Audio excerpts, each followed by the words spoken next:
It's time to feel the rage. Welcome to Film Rage, where we talk movies, current releases in cinemas, streaming, and classic films as well. Directors and actors beware, as you cannot hide from the rage. My name is Bryce, and I'm part of the Film Rage crew, which also includes Jim. Hello, Jim. Hey, hey. And the man who walks the walk and talks the talk, he's a dual threat. It's Murray. Yo. The introduction's out of the way. Let's rage on.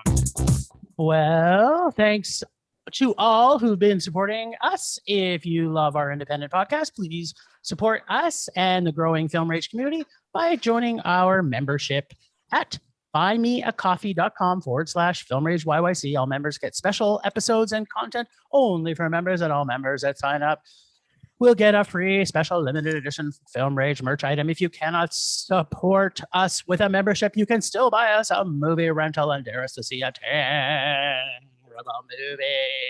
Shout out to our biggest listening state, Missouri, and to our biggest listening province in Canada, Alberta. Hold on a minute.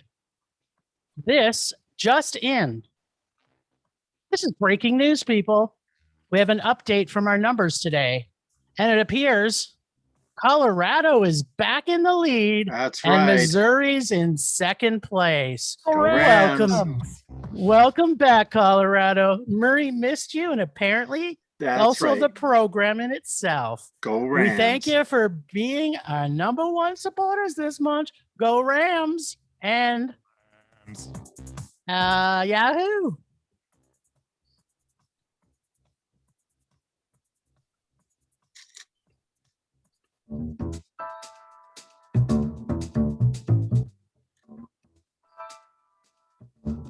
Movies are back at Canyon Meadow Cinemas. We are open for your viewing pleasure with great new films opening weekly. All health-regulated protocols are in effect for a safe and enjoyable experience. And don't forget, we should be your first choice for your next birthday party or special event. Can't make it to the cinema? We got you covered. Order concessions from our online store, and you can either choose curbside pickup or get them delivered via Skip the Dishes, Uber Eats, or DoorDash. For more details, go to canyonmeadowscinema.ca. Here at CMC, we would like to thank you for your continued support, and we are looking forward to seeing you at the movies.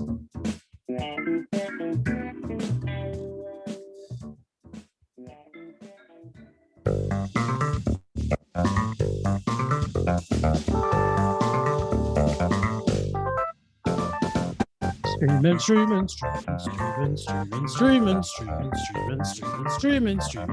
and what? We're streaming, Jim.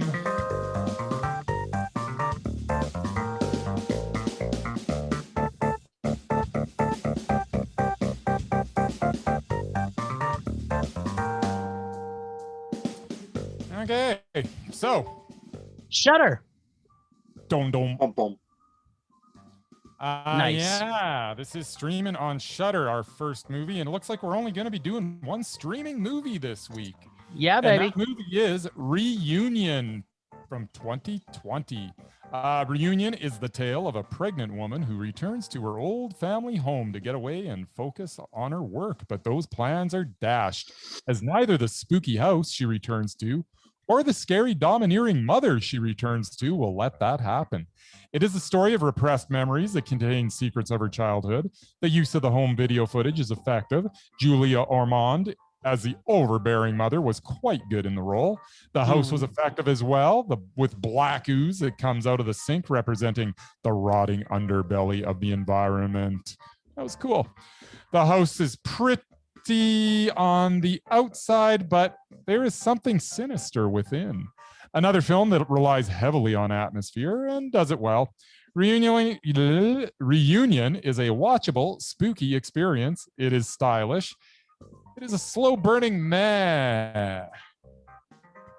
Well, what a surprise.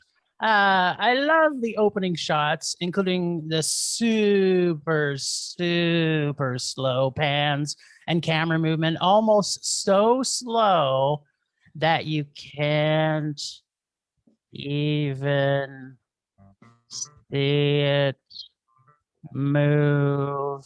It was very unsettling, but also very cool. The film is so slow building, and you really don't fully understand the relationships of the mom, dad, and daughter through most of the film, which kind of adds to the suspense.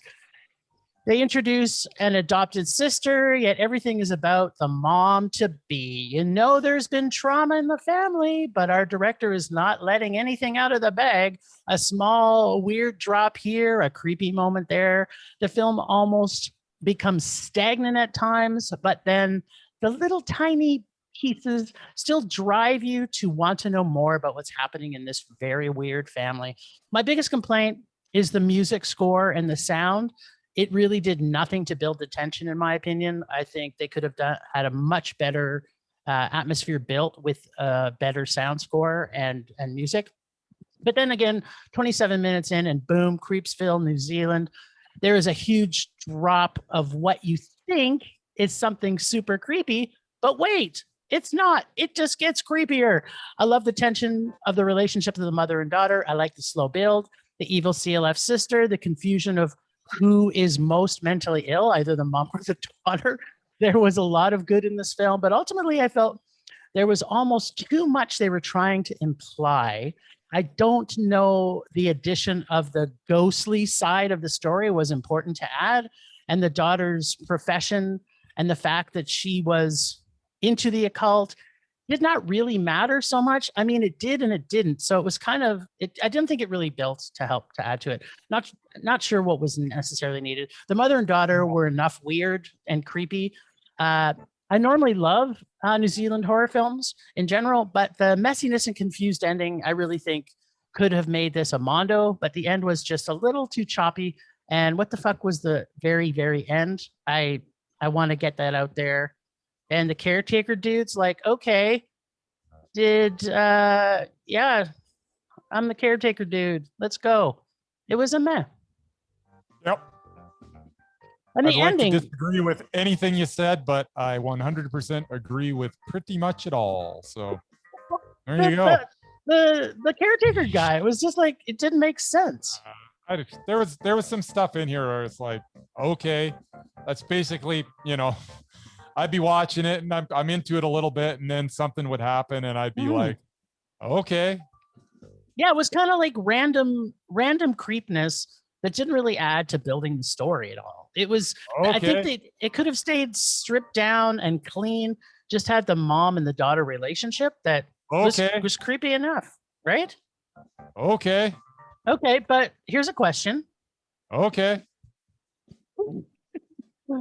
Clone or Satan's child? Or both? I'm going both. That's what I thought. If you're gonna have a clone, you hope it's Satan's child, and if you're gonna have a Satan's child, it might as well be a clone. Absolutely. So yeah, at the end of the day, it was okay. What do you call it? And meh.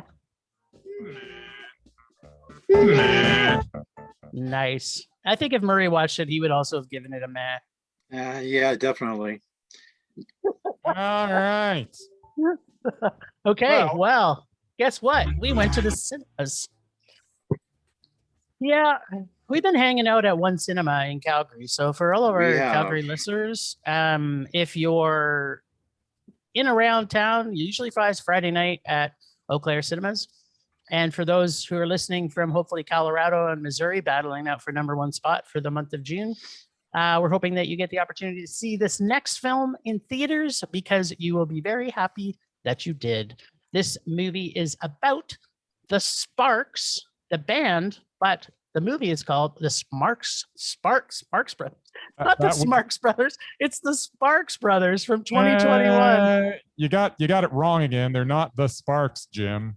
It's just Sparks. It's just Sparks. It's just Sparks Brothers. And the band's... Isn't the movie called The Sparks Brothers? Yes. Yes, well, there you go. That's what I said. So that's what I said. The title. Oh no, so the movie got it right, because they are the Sparks Brothers. The band is Sparks. Oh. Yes, but they're actually not Sparks Brothers. They're not Sparks. They're actually male brothers. They are male brothers in more ways than one. Yeah. They're brothers, The band is called Sparks. They are males, and their name is male. Male. That's right. So if that hasn't confused you enough, This movie let will. me. Hey, Jim, why don't you get on with your review? You know what? The Sparks Brothers, which we saw at Eau Claire.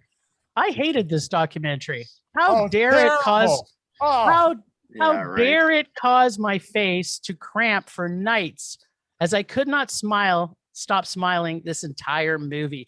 This movie gave me face cramps for 2 days later. In fact, I still think I can feel a little bit in my face that the smile has never kind of gone away as far as my muscle memory. You This strained your movie- jaw. This movie is a must-see movie for anyone who is actually a fan of music, not posers like the two people who did not stick around in the cinema where we watched it, or people who say they love music but can't list their favorite album or CD they bought. This music is the Spinal Tap of documentaries. The brilliance of Edgar Wright shines in the way he tells you everything about the band Sparks, a band that has probably influenced more musicians than those musicians even may know. This film was funny, heartwarming, fascinating, musical, and I hasten to say, one of the best music band docs ever made. One of the great things about the music doc is it doesn't get bogged down with the unimportant things like, do the Mail brothers have children or do they have a spouse? It answers the important things about this band, their musical history, and it does it brilliantly. As I mentioned, if you are a true fan of music, you must see this film. This film was 2 hours and 25 minutes, and I wanted another 2 days of just being inside these talented musicians' orbits of awesomeness. This movie is not Mondo. It is a perfect Mondo. And that is the first time I've ever said that in this podcast, and I will continue to say it for the rest of my life. Edgar Wright, can you do this again with many more musicians? And I had a favorite line. The best British band to ever come out of America. Nice. Yep. All right. Well, I don't want this to be like, because I'm pretty much going to be saying the same thing as you. So we'll leave my review till last. Okay, Murph. And Murray saw this. He did get to see it. I saw his picture in the social media. That's right. I was in the theater on the day off, which is when I had to see movies now. Nice. All right. Well, as I watched this, I echoed the sentiment of somebody they interviewed earlier in the film. Who the bleep are these guys? Seriously, 25 albums over 50 years, 800 songs. I had no clue who they were. Never friggin' heard of them. So here's what I found out about Sparks. They produced my second favorite song from the best BMX movie of all time, Rad.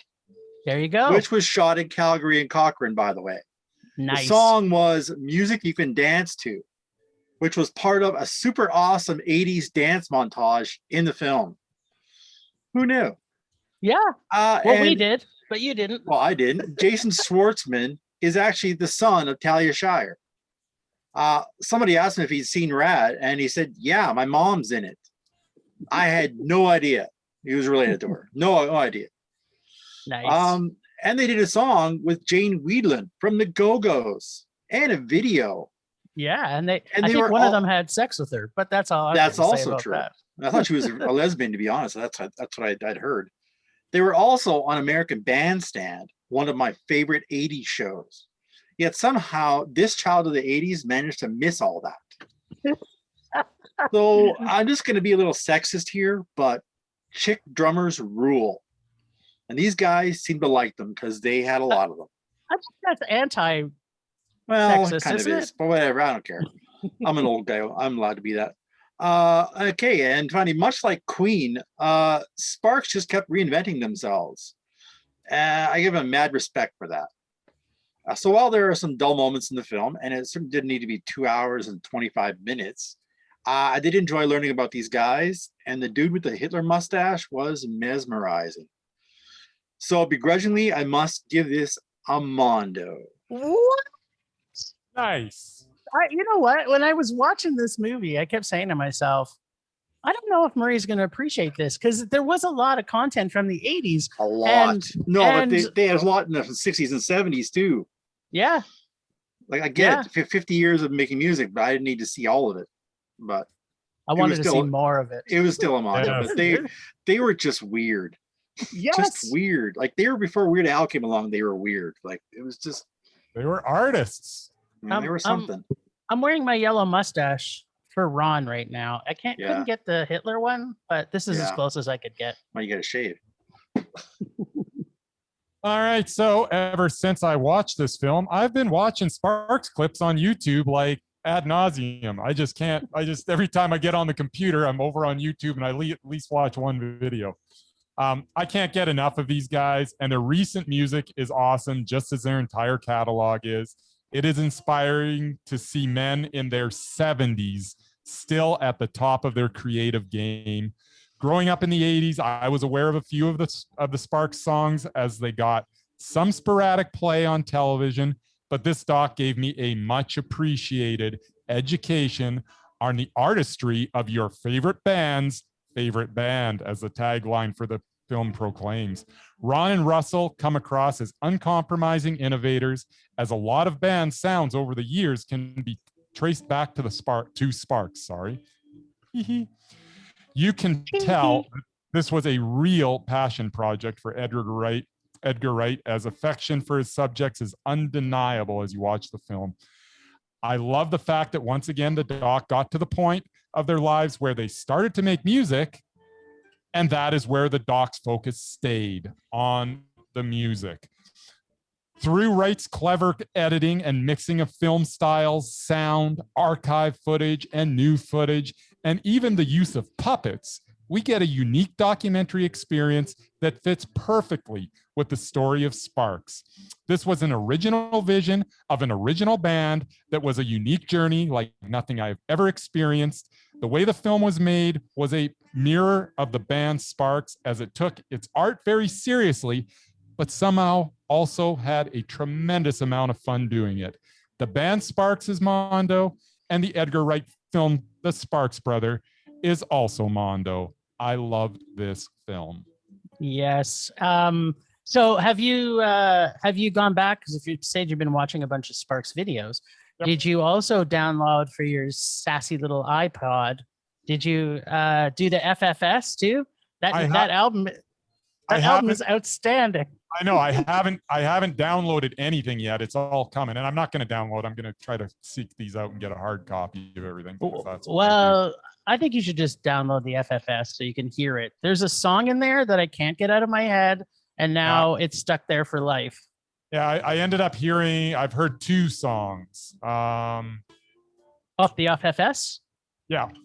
Yeah. So for people who are listening, FFS was a collaborative project they did with Franz Ferdinand, who's one of my favorite bands. So yeah, the fact that these guys have been with everybody, and probably in every way that you can imagine way I'm saying that.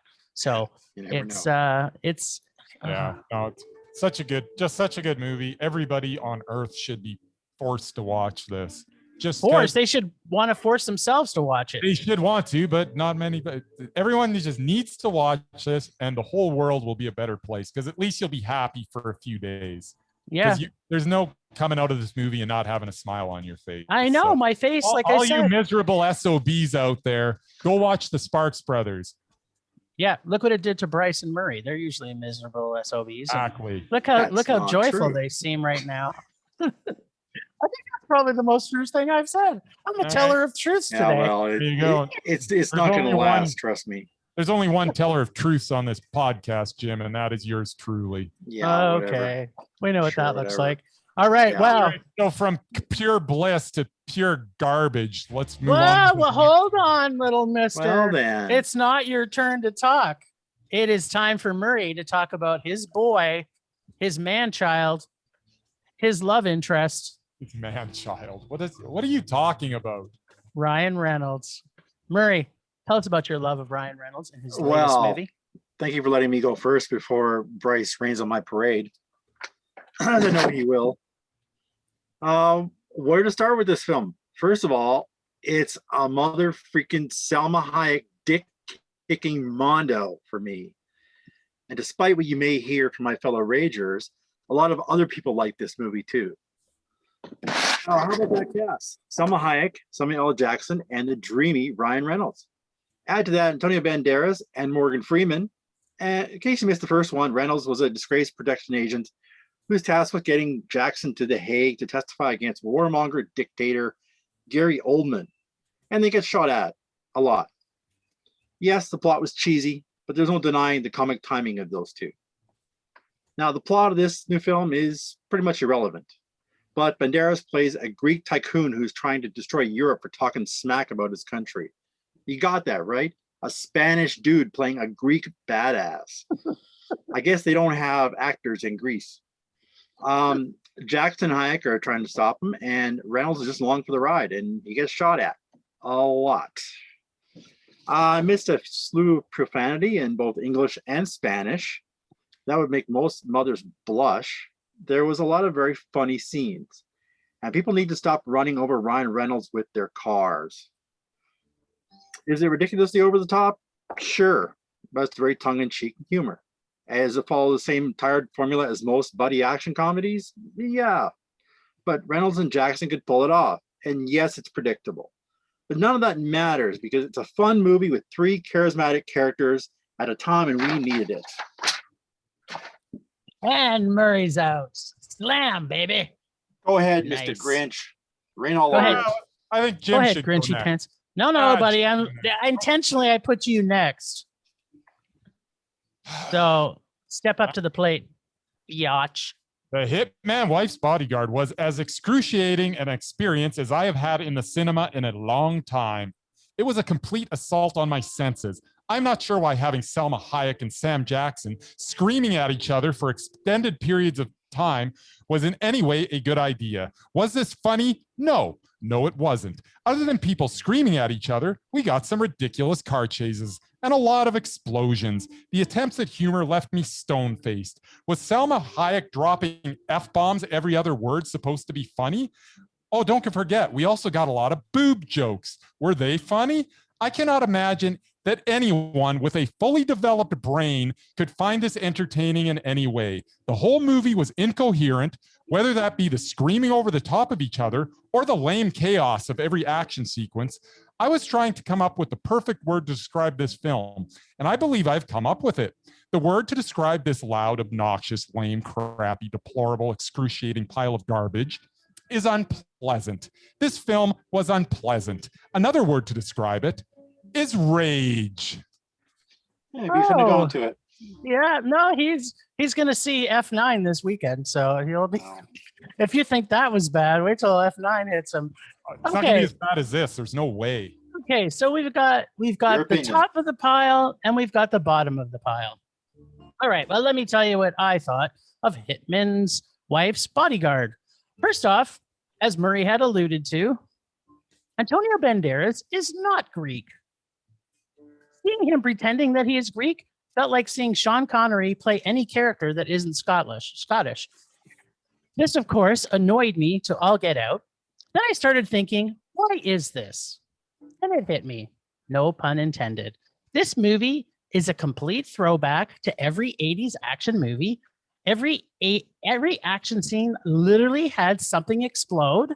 And I mean everyone, every single one, they would have to stop and make a complete look that something exploded. The dialogue was riddled with one-liners that are corny as fuck. Ryan Reynolds' character overacting in every scene. As I'm watching this, I completely understood why Murray loved every single thing about this film. His love of nostalgia and corny 80s movies was like a giant homage-gasm all over the screen. I also know why every 5 minutes, Bryce was sighing and shaking his head through this entire movie, because everything about this movie was contrived and stupid and silly, which is everything he hates in a movie. But what it had was Selma Hayek, and she was funny, dirty, kick-ass, and pretty damn sexy as hell for a soon-to-be 55-year-old woman. And you know how I love my ladies who kick ass and punch dicks. This has so many things parodying itself in this movie, and I laughed at it as many times as I laughed with it. There was so much bad in this movie, but at the same time, great, as it pushed the boundaries of making fun of itself, including the dialogue, music, and plot. I found myself enjoying this way better than the original. But I didn't love this movie. I just thought it was pretty meh. There was some fun in this. I liked it. I thought it was making fun of itself. It had, if you came into this movie expecting it to be this is the problem, is that Bryce went into the movie already knowing he was going to hate it. He had a closed mind when he started watching it. I didn't have a closed mind at all. I go into every movie. No, I think you did. But whatever. We'll move on. Garbage is garbage. That's up to you. But the thing that I found the most fun about this was the parodies. Like, I don't know, Murray, did you pick that up? Parodies great if it's funny. But if it's parody for the sake of parody and it's not funny. Yeah, I thought it was funny. I spent 90 minutes laughing. That's all I know. There you go. Yeah, I was laughing. Most fun I've had in a movie in a long time. I was also laughing for pretty much. Be fun. Well, not 90 minutes straight. Didn't have to be deep, just had to be fun. And that's all it was fun. Yep. Agreed. No fun. Well, no fun. The best thing about this is that we got a trifecta that doesn't happen very often. So I couldn't be more excited. It's film rage.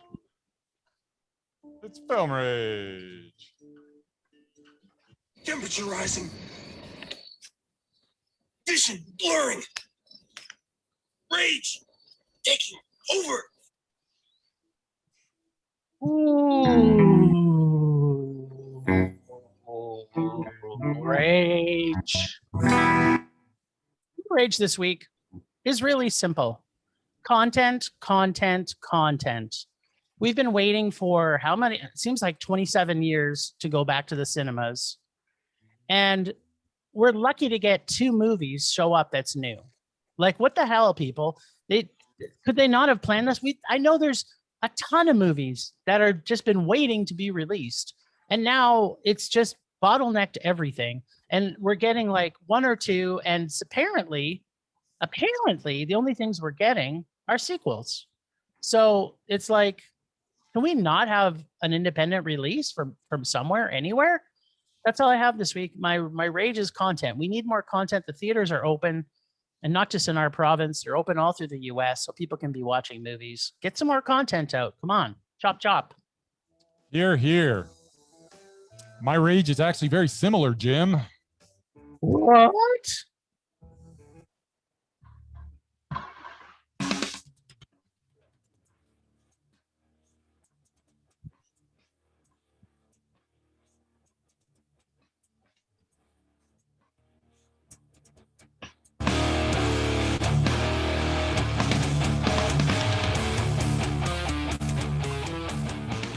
All right. What the hell is going on? We got another crap sequel this week with the obnoxious and unpleasant The Hitman's Wife's Bodyguard. And then this coming Friday, we get the 9th installment of the Fast and the Furious franchise, F9. And then on July 2nd, we get The Forever Purge. And then on July 16th, Space Jam, a new legacy comes out. And then on the same day, we get Escape Room, Tournament of Champions. Really? Escape Room has a sequel? Why? Then in August, we get Don't Breathe 2. Really? Does that need a sequel? Is there not an original idea in the whole world? The rinse and repeat cycle of film releases has to stop. There has to be some original content out there somewhere. I'm sick of sequels. I'm sick of remakes. That is my rage. That is so succinct and fabulous, because I 100% agree with everything you just said. And that's a rarity. Man, like, what is going on? I know, right? Like, I don't think. To your what's point, the deal? There's probably 9,000 movies that are ready to be released, and all we're getting are these lame sequels. Yeah, and a ton of stuff that's film festival stuff. I mean, they could have released things like Nobody, which is, they just sort of re-released it. It came out, it was $25 last week or whatever. But it looks like a copy of every other movie like it. But my point is, at least it's not Nobody 2. It's Nobody 1. like, come on. What's going on? Odenkirk in it. So, yeah, it's going to be great. Exactly. Bobby. Hey, Bobby. Hey, Bobby. All Me, right. it's Bobby. Rage subsiding. Pulse slowing. Anger fading. Have you ever watched a movie and thought to yourself, what were they thinking? Because we sure have. So much so that we named our podcast after it. What were they thinking? Starring me, Nathan. And Brendan. Every week we take a bad to questionable movie and unpack it so you don't have to. You can find us on your favorite podcatcher or follow us on the World Wide Web on Twitter and Instagram at WWTT Podcast. Who the hell says World Wide Web anymore? This guy. So, see you soon. Wave at microphone.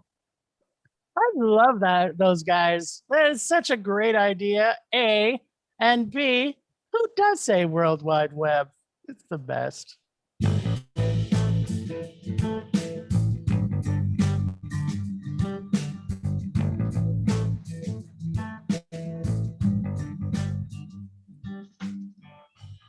Is it my turn now? Yes, the music. That's the Merman movie music. Can't hear the music Minute anymore. movie, Mervin. All right, this week we got a chance to see a music doc from the great Edgar Wright about a band called Sparks. To be honest, I had no friggin' idea who these guys were.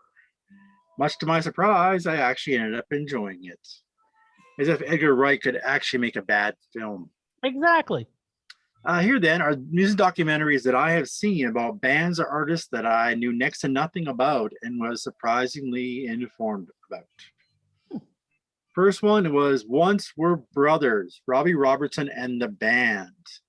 I saw this at SIF as part of the Music on Film series in the Studio Bell National Music Center, no less. With your best friend. That's right. And to be honest, I actually hadn't heard of them or their music. Once I saw it, I immediately recognized many of their songs. Up on Cripple Creek, Shape I'm In, and it was a good documentary. The next one was Bachman. Now, obviously, I know who Randy Bachman is. The Guess Who, Bachman Turner Overdrive. His hits are legendary, but I didn't know his story. I dare say he could be the hardest working man in Canadian music. No drinking, no drugs, no partying, just cranking out great music year after year. And then we have Janice, Little Girl Blue. I saw this one at Cuff, actually. Just happened to be there, wasn't really planning to see it. And another great rock legend that was gone too soon. I knew some of her songs, but didn't know much about her life since she died before I was born. It was a tragic story and made me appreciate her music even more. Finally, we have Jimmy Carter, rock and roll president. Okay, Jimmy Carter's not a musician, but he knows a lot of famous ones, and they all smoked pot at the White House. Enough said. Coolest one-term president ever. Now, there are many music docs that I haven't seen, mostly because I don't like documentaries that much. I prefer Hollywood versions of my music icons. La Bamba, Buddy Holly Story, Walk the Line, Saw the Light, etc. But whichever you prefer, musicians are always entertaining. That's all I got. You know what, Murray? Every time I think you're going to go in another direction, you always pleasantly surprise me.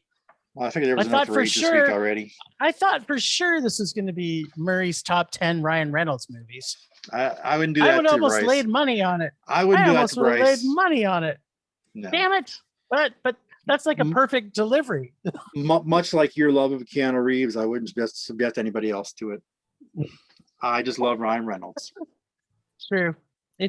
For all those listening, do you know if you need to buy Murray a present, you just buy him anything with Ryan Reynolds on it. That's right.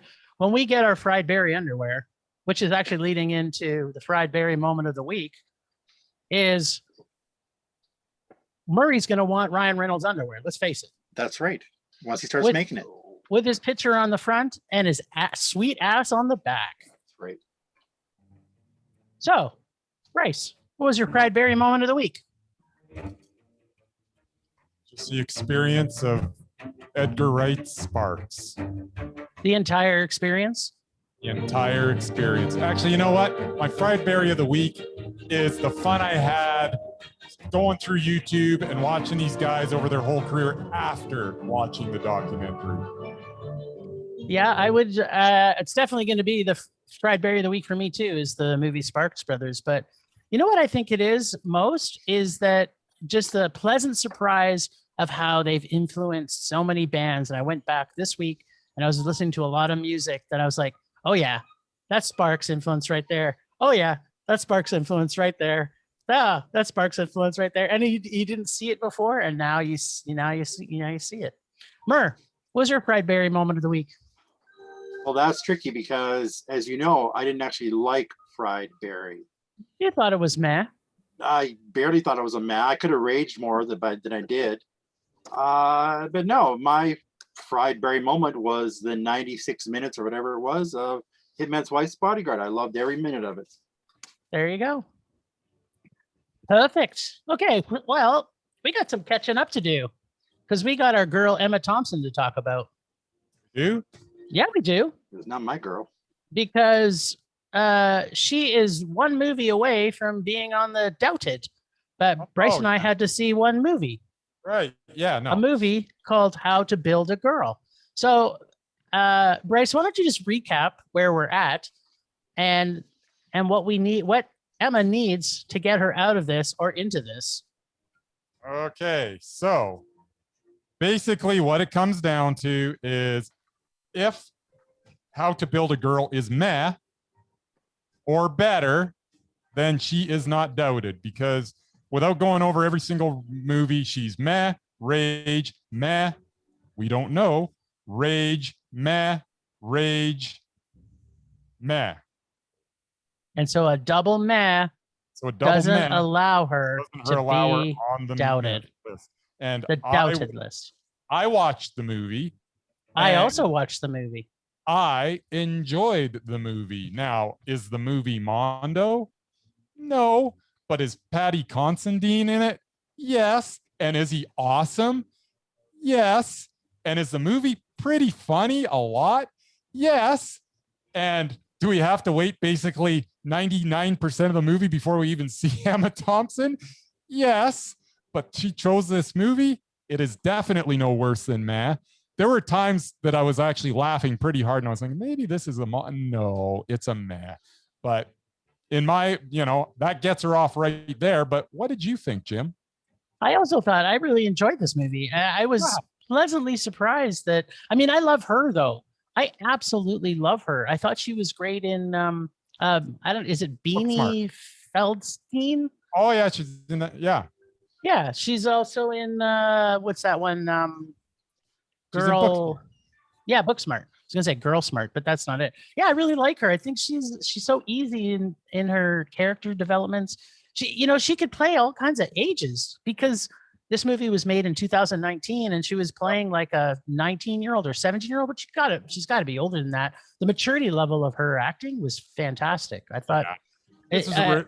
I was close to making this Mondo because there were so many parts of it that made me smile so much, and it was a really good time. Really good movie. Not quite Mondo, but hey, Emma Thompson's safe for a while. Yeah, well, it sounds like she's pretty consistent going back and forth between rage and meh, and she hasn't made a Mondo in a long time. So, Emma Thompson, get your game on, because I think the first part of your career, everything was Mondo. Indeed. Right? Indeed. Well, what else we got? You, Crony's got somebody to add? Well, let's put someone on deck because he obviously needs to be on deck. He hasn't made enough movies yet, but it's just a matter of time. And that's the gentleman that we've talked about ad nauseum today, and that would be Edgar Wright. You look back at his catalog. I don't think you can count his first movie because it's basically, it looks like a high school project. And I don't think it ever got any type of release anywhere. So I'd like to say that one's not on. I don't think you can find it really anyways. It's called a Fistful of Fingers from 1995, and it's basically a spoof Western. But it looks like it was shot on a VHS tape. So I don't think that one counts. And I haven't seen it, and I don't know if we'll ever be able to see it. So his first movie is actually Shaun of the Dead, right? First I think movie, so. Shaun of the Dead, which is Mondo. Yeah. His next movie is Hot Fuzz, which is meh. I thought it was Mondo. I loved thought it was too. Mondo. There Yeah. you go. Then Scott Pilgrim versus the World, which was Mondo. Mondo. Which is a super Mondo. The World's Then- End for me was a Mondo too. Nah. Mondo. It was meh for me. Baby Driver, Was a 2007 Mondo. Only was one I haven't seen. Mondo. Yep. And the Sparks Brothers was obviously Mondo. Mondo. So he's how many 6 is that? down. That's 6. He's got 2 to go. He doesn't rush into anything because he's made 6 movies since 2004. So he's still got to be on deck. I think he's got a project or 2 on the go. He right now. has something coming out in 2021 called Last Night in Soho. He's got Yep. something in production called The Running Man, which I'm guessing is maybe a remake of The Remake. Running Man. So that And then might be a killer, but who knows? Yeah, I don't know. The original Running Man was Mondo, so why shouldn't this one? Because- And then in development, Because The of what Night we've been Stalker. talking about all episode, Jim. yeah, it's true, but there's, Yeah, you know, there's a who difference. doesn't want to see Nicholas Frost run? Eh, It- fair enough. Yeah, it's actually Nick Frost that's going to be the No, Running but Man. that's like one of Oh, his best friends. What? Yeah. Simon Maybe Pegg, Nick it Frost. will That's all be, you Jim. need. That's all That you would need. be awesome. If Nick You don't know. Frost- You don't know what That's- it's going to You be. know what? If they make a comedy of it, this could be the best comedy ever made. There you go. So, Well, anyways, I just thought he was worth consistent. bringing up because he's Yeah. definitely on deck. Okay, well, I'm putting him in the on death category, not death category. Deck, yes, he's nowhere near death. He's No, still- he's nowhere near. He's nowhere near death. All right. Anything else you guys got? I got another director for you, and I don't know if 8 back we can call a movie. It's only 46 minutes long, and I don't. Once again, I don't. That's think a it's got no. It's got to be more than 60. So So- then, yeah. So then he's only got 7. So I'm sorry, it's another on deck one, but it's someone that I don't want to forget about later. So I want you to write them down Yep. if you guys agree. Okay. Alexander Payne. Heard the name. I think he got a few Oscar nominations. Oh yeah, he did Nebraska Yep. tell you what So, and movie. So let's Descendants. go- Yeah. yeah. So let's go 7 back. Citizen Ruth with Laura Dern. Mondo. Yeah, that was a Mondo. Yeah. Election was a Mondo. Mondo. About Schmidt. Mondo. Mondo. Sideways. Sideways. Mondo. The Descendants. This is where Oh, you wait. guys. Wait. Did he No, make a wait. movie called Paris Je t'aime? Look at it. I don't think it's. It's 2 hours. What? How did I miss that? I don't know. Oh, Yeah, I maybe. gotta go. Oh my God! It's one of those ones that's a whole bunch of shorts in one package. Yes, So that's why. Thank you. Yep. Okay. The Descendants was Mondo. Was for me. Mondo? Yeah. Okay, Was for me. Nebraska, Nebraska was Mondo. Downsizing was Ooh, Mondo. Downs. No, it was meh. Okay. So his his next- next one had better be Mondo. Yep. I can live with that because his batting average is quite good, Jim. So Yeah, no, I would 100% chance. agree with you. He's super talented and has a lot of chance to make it. It's gonna suck though if he makes another mad because he's gonna have to Starts start all over, over. He's Let's gonna have hope to it- start. oh, as I say, I'll take those chances. This guy has nothing but good stuff going. So I will be shocked. Absolutely Okay. shocked. So Edgar Wright, you're saying has 2 more to make? Yeah, it's 2 more. But he's got 2, like one pretty much. Yeah, in the can. It's Shooting gonna or come out this done. week. Yep. There you go. It's done. It's coming out this year, and he's got another one on deck. So this might not be such a long wait as maybe typically with him because he was pumping them out, every 5 years it seems. So Yep. Yeah, it's good. But maybe he's been doing a lot more writing, right? So that's oh, he's been doing stuff. I mean, wouldn't it be nice to be one of the Alexander Payne or Edgar Wright, where you basically only have to work when you want to? The guy's made 6 movies since 2004. And other than Mhm. that, he's just, and Alexander Payne has made 7 movies since 1996. You just get to produce stuff and make money in other ways. And then finally you get a project that you're like, oh, I like that. And then you go get to make it. Of course, they're going to make Mondo movies. They wait They- until they get the perfect script every freaking time. And And much then- respect for that. and they also have the talent to back it up, right? So it's Absolutely. like, yeah. I don't know, Mur, did you out of those ones, did you see all of those? Did you see Nebraska? Alexander Payne? No, I heard the name. I don't think I've seen any of his movies. Oh, you didn't see Descendants or No. Sideways or? Nope. I bet you like it. You should probably watch Downsizing first. Yeah. Downsizing and Sideways would be the ones. Wasn't that you- Downsizing the Matt Damon one?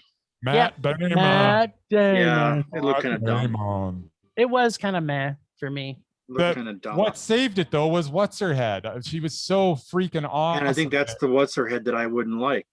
So that's why I didn't go see it. No. But she is an SNL person? No. Oh. What's her name? Look it up real quick, Jim. I'm on it. She was in American Girl and Oh yeah, Kristen Wiig. You mean Kristen Yeah. Wiig or SNL. she's a Saturday Night Live? Kristen Not Wiig was her. SNL. yeah, I understand that. And yes, I even forgot she was in the movie. That's why I not wouldn't what see I'm it. talking about, Jim. I'm talking about Yeah, the she wasn't actual co-star. Yeah, isn't that Hong Chow? Yes, Yeah. Yeah, she's Whatever. pretty cool. she is awesome. Yep. She's She's- pretty cool. She's awesome. Yeah, she's been in some okay films too. We'll have to look at her another day. Well, that was somewhat productive because we just finished our Emma Thompson marathon. Yes. And we're still trying to see Thomas Vinterberg's At least it last wasn't. movie. At least it wasn't a Denise Richards marathon. or a Tiffany Haddish marathon. And yet again, we get to talk about Tiffany Haddish for another episode. There you go. She's bound to come up. Yep, she's just like dinner. All right. Okay, well, what else do we talk about today? Are we not done with that? Yeah, we're done. All right. All right. Last week on Rage or Dare, the crew pulled from our listeners' dare bag and pulled the 2012 a cappella musical Pitch Perfect. With my absolute favorite person other than Ryan Reynolds, Rebel Wilson. That's not true. Anna Kendrick, maybe. This week, Bryce can choose to rage or dare to fuel his rage. So let's first check with Jim to see if this musical had him yodeling with Swiss joy or raging with Norwegian death metal rage. Oh, wow. So interestingly enough, when we pulled this, I've actually seen this movie twice before. By choice, I might add. Yeah. So I have a little bit of a secret I need to share. As much as I do not like musicals at all, I actually love a cappella. It's just something that I find super cool. So the whole genre, it was like, okay, Adam Devine plus John Michael Higgins and Elizabeth Banks were freaking awesome. Boom, baby. Like an elephant dart in the public's face. And the McLovin showed up, and this could almost make this a mondo if we had a little bit more of McLovin in this movie. Normally I do, as I mentioned, I do not like musicals that are comedies. I think I'm in love with Rebel Wilson again. This story is the typical university love come comedy, come musical, and it's pretty stupid and expected and predictable, but McLovin was in it, and it needs to be reminded that McLovin was in this movie. As much as I hate everything about Anna Camp in everything, and I say Anna Camp because she seems Anna Campy for Anna Kendrick, she really was destroying everything in this movie for me. But then you know what? McLovin showed up. And hashtag Fat Amy for president, especially her beautiful solo and striptease and everything Hannah Mae Lee says in this film is gold. Plus the fact she makes a puke angel. I mean, come on, a puke angel. And the girl who whispers and doesn't ever talk. Yeah, she was awesome. All this being said, Anna Kendrick's character is so easy to hate as she is so annoying all the way through this movie. I like her. And she is the one you're supposed to actually like in this movie. This film is made up of a few main characters who are annoying, surrounded by a stellar peripheral cast who kept me laughing most of the way through this movie. As I said, I have a secret, as if I actually seen all three of these movies, and I As can have say I. this one is by far the best. The true rage would have come if somebody would have dared us to see number 3. So whoever dared us to see this, always count on sequels to make us rage. This is only a meh for me. I laughed enough at it and with it. Oh, plus did I mention McLovin was in it? And the favorite line is, "The smell of your nerd is destroying my vocal cords." Or, "What happened last year? And do you guys want to see a dead body?" But it was more like this. I just want to see a dead body. Yeah. Hmm. It was a meh. Well, if you remember the third one, she actually does talk. Yeah, and that movie's terrible. Really Had its terrible. moments. I like Ruby Rose. All right, Bryce, how much rage did we get out of you for this one? Perfect Pitch was based on a cappella, yet I kept on hearing drums and the occasional bit of music under the voices. I'm pretty sure that was not in my head. We also got John Michael Higgins and Elizabeth Banks as John and Gail, seemingly doing commentating on the a cappella competitions. I'm pretty sure that's not a thing. Did any of these students in this film ever go to class? Nope. What was with the father-daughter scene where Becca questions why her father divorced her mother, only to be never brought up again? What was the point of that? The music was not my cup of tea, but I can see how some might enjoy this. It had some funny bits sprinkled throughout, and while this did not make me want to see the sequels to this, it was not a rage. It was I can see why some people might enjoy this movie and enjoy it more than I'm enjoying it. Meh. What? It didn't make me rage. Should have been there. I know, right? I laughed enough that how can I rage at it? I must have I chuckled half a dozen times, maybe more. Amy, every time she was on there, I was like, Rebel Wilson's back, baby. Yeah, was that awesome. was my least favorite part of the movie, but I got over it. I know you're not a big fan of Rebel. And FYI, McLovin hates Yes. Canada. He hates Canada? He is. I've seen quotes. Basically, it's from the movie in Toronto. It might have been that second Hit Girl movie, and yeah, he was trashing Canada pretty good. Just so you know. What? So I'm not a big fan of his, but he's only in the movie like the beginning and the end, so it doesn't matter. How dare McLovin? I did enjoy his large friend who, if I could sing a lick, I would be in this, but I can't, and it tortures me. I love that guy. Yeah, there was some fun in this. Well, apparently, I watch it every time it's on TV. let's make a key to our listeners. If you're going to rage us, to dare us, to rage, to dare us, it should be a sequel. And Well, preferably yeah, the but last sequel in whatever quadrilogy multiplicity of sequels that there is. Don't start with one. Always start with the last But one. It's always going to be the worst. Yeah, but in their defense, you guys both hate musicals, so it's a pretty easy target for them. I don't know if Bryce hates They musicals as just much got as I do. I think he kind of does. But You hate musicals, Bryce? I hate bad movies, Jim. Oh, that's right. That's what Bryce hates. sure, okay. All right. Well, let's find out what Mr. Bryce boy likes to choose this week. I think he doesn't have much of a choice. I think he has to choose from my bag. Do I? I think so, because you had let's just see. What's your bag? I don't even know anymore. Yeah, mine's the beautifully typed bag, because All it's right. because I'm beautifully typed. Just pull something from your bag. I'm loving this. I'm Mick loving this, actually. Even remember what's in your bag anymore? No, I bet you there's stuff in there that's going to make you happy. I wish I could do a do-over. I made that bag so long ago now.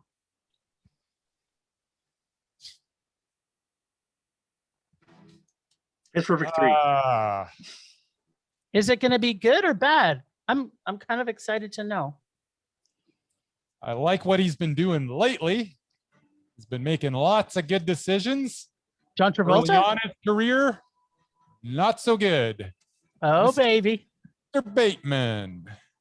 Okay, and it is Jason Bateman? Oh yeah, that was pretty bad. Oh, man. Teen Wolf 2. That's right. And he's a This- boxer. This sounds like the worst movie that could ever be made. I am This- so glad. I This is disagree, a but movie that I have no idea if I've seen it or not. There's a I know. chance. I don't remember it. I remember seeing Jason Bateman doing like this on the cover of it, of like the poster. But I don't know. I have no idea if I've seen this or not. If I Well, the did, I first would- one was completely Man. terrible, so this one should Saying be the person was twice as terrible. Bite your tongue. Yeah. The first one was not good, but it I was love Teen Wolf. Michael J. Fox. Michael J. You Fox. guys should both burn in hell. Well, I'm okay. I'm okay burning in hell. At least I'll have friends. Yeah, you'll have good company, Jim. We'll see Yeah, you there. man. I hope the devil uses some hot implements to rectify our situation while we're in hell. He loves Michael J. Fox.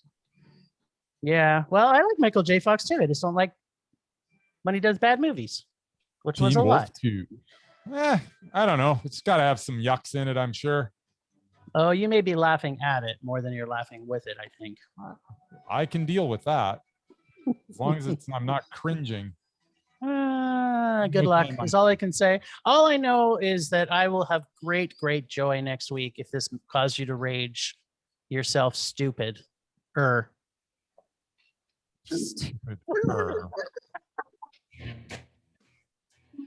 Okay, thanks again, Ragers, for listening. Rage love to Julene from It Goes Down in the PM podcast and James, our 2 member subscribers. Thanks to the extended film Rage crew of Leonard Conlon for his artistic vision and photography, via Leonard Conlon Photography, for Bex Goose for her cartooning skills, at Potato Lady Podcastreviews.com, and to our buddy Tony, Flicks X Rated. You can find them everywhere on social media.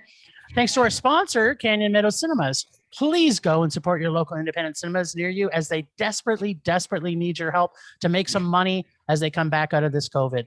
Find us on social media on Facebook, Twitter, Instagram, and TikTok at Film Rage YYC. Check out everything Film Rage at filmrageyyc.com, including our merch site for Redbubble and TeePublic. See what we look like on our YouTube channel by searching Film Rage Podcast. We are always wanting to make this a raging blast for our listeners, so please comment, like, and subscribe, and send us emails to filmragecalgary@gmail.com. Dare us to see terrible movies to fuel our rage, but no matter what you do, please make us rage. Please. That's it for this week. Rage on. Rage on.